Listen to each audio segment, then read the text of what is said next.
Hello students, आज हमारा अगला पाठ है किताबें कुछ कहना चाहती हैं। ये इस कविता का हम अर्थ समझेंगे और इसमें क्या कहा गया है इसके बारे पे हम चर्चा करेंगे। सो स्टूडेंट्स, हमारे हमारी कविता का नाम है किताबें कुछ कहना चाहती हैं, जो कि सफदर हाशमी इनके द्वारा रचित हुई हैं। तो सबसे पहले हम सफदर हाशमी इनकी जीवन का परिचय देखेंगे, इनकी कृतियाँ देखेंगे। इसके बाद पद्य में इन्होंने क्या हमें बताया है इस पर हम चर्चा करेंगे। हाशमी जी का जन्म 12 अप्रैल 1954 दिल्ली में हुआ है तथा इनकी मृत्यु 2 जनवरी 1989 गाजियाबाद उत्तर प्रदेश में हुआ है। इनके जीवन का परिचय यह है कि यह एक नाटककार भी हैं, कलाकार भी हैं, निर्देशक भी हैं, गीतकार और कलाविद भी थे। इन्होंने बहुत सारी कृतियाँ लिखी हैं, जैसे किताबें, मक्सर पहलवान, पिल्ला, राजू और काजू आदि प्रसिद्ध रचनाएं लिखी हैं। दुनिया सबकी पुस्तक में इनकी कविताएं संकलित हैं। अब इन्होंने इस कविता के माध्यम से हमें क्या प्रेरित किया है, हम ये देखेंगे। संवेदना के साथ मानवीय परिवेश के संपूर्ण वैविध्य को नए शिल्प में अभिव्यक्त करने की इनके अंदर काव्यधारा है। इन्होंने प्रस्तुत कविता में हमें यह बताया है कि किताबों के माध्यम से मन की बातों का मानवीयकरण रूप से इन्होंने प्रस्तुत किया है। तो स्टूडेंट्स, आइए हम देखते हैं। किताबें करती हैं बातें बीते जमानों की, आज की कल की, एक एक पल की, खुशियों की गमों की, फूलों की बमों की, जीत की हार की, प्यार की मार की। सो स्टूडेंट्स, कवि जी हमें इसमें बताना चाहते हैं कि किताबें हमसे बातें करती हैं। किताबें हमें हर एक पल पल की, आज की, कल की, हर एक ज़माने की बातें बताती है। यानी किताबों के माध्यम से हमें संपूर्ण जानकारी मिलती है हुई घटनाओं का, और जो चल रही है तथा आने वाली हर एक घटनाओं की जानकारी हमें किताबों के माध्यम से मिलती है। पुराने समय से लेकर आज तक की खुशियाँ और दुखों की कहानी भी हमें ये किताबें ही बताती हैं। ये किताबें हमें फूलों जैसे व्यक्तित्व की भी कहानी बताती हैं। जिस प्रकार फूल खिलकर अपने सुगंध को चारों तरफ फैला देता है, कवि जी यहाँ बताते हैं कि जिस तरह फूल जब खिलता है तो उसकी महक सभी जगह फैल जाती है, उसे तोड़ने वाले हाथ को भी वह अपनी खुशबू दे देती है। उसी प्रकार इस संसार में ऐसे बहुत सारे लोग जन्म लिए हैं जिन्होंने अपनी महान कृतियों से इस संसार को सुगंधित कर दिया है। और ऐसे लोगों की जानकारी हमें किस माध्यम से मिलती है? तो किताबों के माध्यम से मिलती है, पुस्तक के माध्यम से मिलती है, क्योंकि इन महान कर्मियों के सारे कार्य जो है वो उन पुस्तकों के माध्यम से हमें जानकारी मिलती है। इस दुनिया में आज तक जितने भी बड़े युद्ध हुए हों, छोटे युद्ध हुए हों, उसमें जो प्रयोग किया हुआ बम है तथा आदि सभी कहानियाँ हमें पुस्तक के माध्यम से ही मिलती है। इस धरती पर आज तक बहुत सारे योद्धाओं ने जन्म लिया है, बहुत सारी लड़ाइयाँ लड़ी गई हैं, उन सब की जानकारी हमें किताबों से ही मिलती है।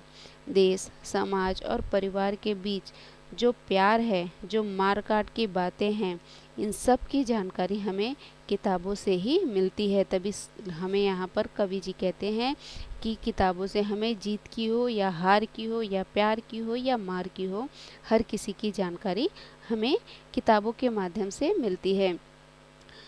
अगली पंक्ति में कवि जी ने कहा है कि क्या तुम नहीं सुनोगे इन किताबों की बातें?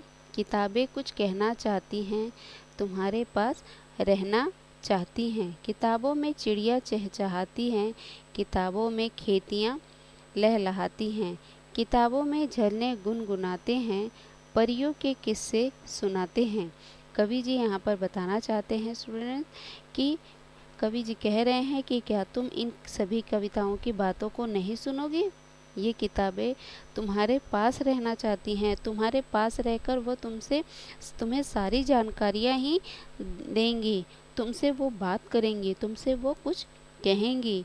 इन किताबों में चिड़ियों के चहचहाने का मनोहरी वर्णन हमें प्राप्त होता है किसानों के खेतों में लहलहाती हुई हरी भरी फसलों का वर्णन भी हमें इन किताबों में ही मिलता है। कवि जी कहते हैं कि हमें खेतों से लहलहाती हुई हर एक फसल का जो वर्णन है वह हमें किताबों के ही माध्यम से ही प्राप्त होता है।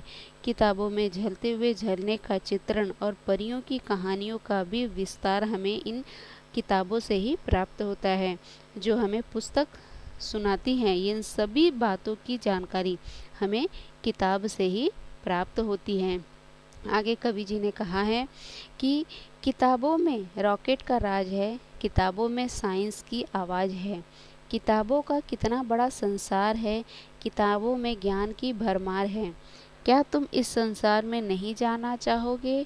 किताबें कुछ कहना चाहती हैं, तुम्हारे पास रहना चाहती हैं।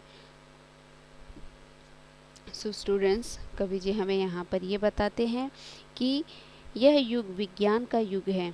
आज का जो दौर है वो युग विज्ञान का युग है। आए दिन नए नए विज्ञान के उपकरण, नए नए आविष्कार होते रहते हैं।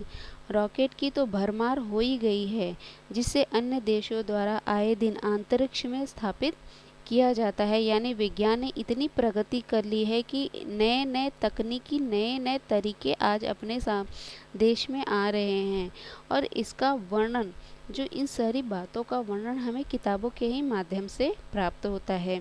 किताबें ज्ञान का भंडार है। किताबों में बहुत सारे ज्ञान के भंडार हैं। क्या तुम ज्ञान प्राप्त करने के लिए किताबों के संसार में नहीं जाना चाहोगे?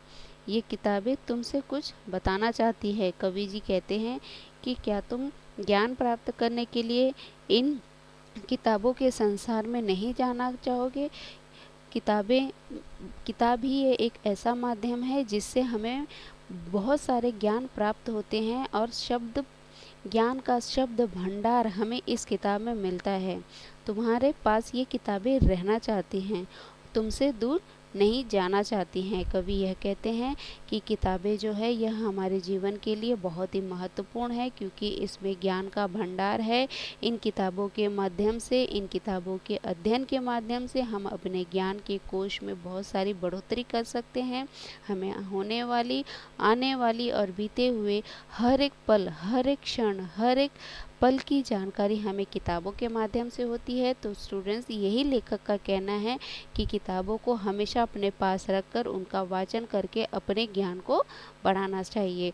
सो स्टूडेंट्स, हमारे इस कविता का अर्थ यहाँ पर समाप्त हुआ है। आप इस कविता को पढ़ो और इसके अर्थ को समझो और इसमें आए हुए प्रश्न उत्तर तथा इसके जो प्रश्न उत्तर है उसे अपने नोटबुक में लिखो और कविता को पढ़ो। इसके कठिन शब्द जो भी हैं उसे समझो।